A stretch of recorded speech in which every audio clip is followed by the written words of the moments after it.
morning. Welcome to Wisdom Teachings on the Path, and thank you for joining us. We take a little time out from your path, from my path, to come together and share information and knowledge. Today we're talking about energy. Energy, the basic animation of life. We call it Ka, life force, Chi force, energy that animates all living things. It animates nature, plants, trees, it animates rivers, rocks, it animates human beings, animals.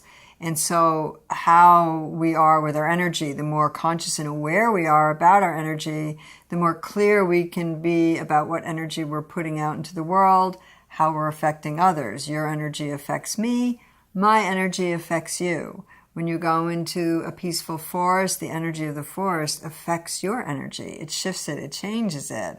When you're listening to boom boxes, you're in a busy city or an airport, the energy around you affects your energy. It changes it.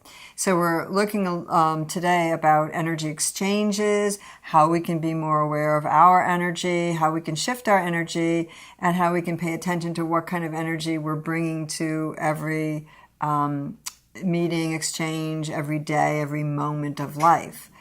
Energy exchanges, whether you're making change or you're sitting down and having a cup of tea with a friend, or you're rushing off to the airport, or you're making love, you're exchanging energy. And obviously what you're bringing to those moments defines how the moment is actually going to be, how the exchange is actually going to go.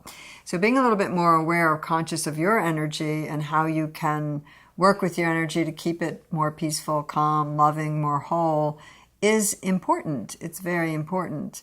So the idea of, let's say, going, a couple of weeks ago, I went for a hike, a 4-mile hike in Muir Woods, which is a parcel of land in Northern California in Marin that has redwood trees.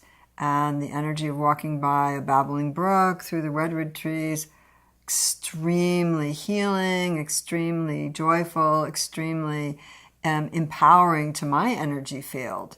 At the same time, maybe the next day I was going into a situation where I had to rush into the city or catch a plane or be in the airport, and that energy has a much different effect on me. I was reading a study once about the energy of buildings as opposed to the energy of nature. So saying that when people are walking in a city through Manhattan or through something like that, the energy that is going on around them puts them in a more state of alert awareness, looking for danger, than being perhaps out in the trees and in a peaceful space. So your energy is shifting, and that affects how you think, it affects how you react, it affects how you deal with things. So what's the easiest way to shift the energy?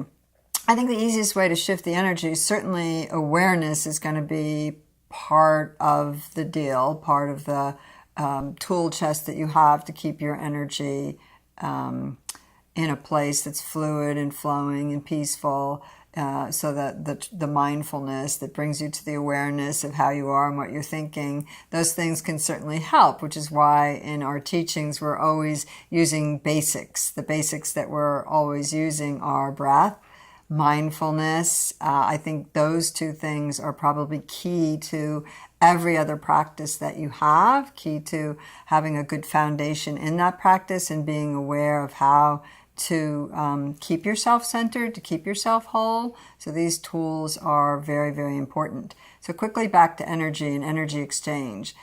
Even when you are unconscious, you are still exchanging energy. We've been talking about conscious energy, but an unconscious energy exchange you may have when you meet someone, that person you're making change with.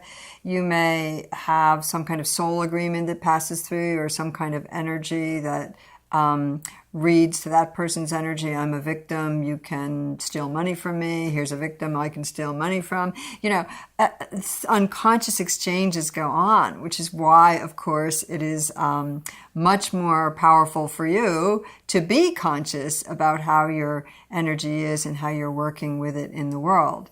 At the same time, if you, say, have to lead a group or teach a bunch of children and be in front of them today, if your energy is calm, you can affect them. In my earlier life, I used to be a school teacher, and, going in front of 26, 27 kids, if you didn't have a stability and a calmness and ability to draw their attention to you, you would have chaos. I would have a class working on something, moving forward, and then the lunch monitor would come in, and it was a volunteer, and we would leave. Next thing you know, you'd hear the class screaming and jumping all around.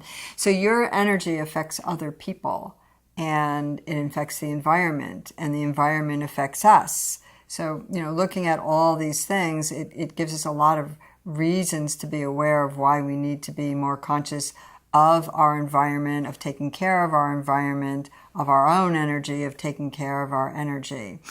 So taking a nice breath, maybe find a few minutes before you go back to your day to go out and sit by a tree and be aware of its energy, or to go over to the park if you can, or just to step outside and take a breath, take a moment to calm your energy and be aware of the energy that's around you. Namaste.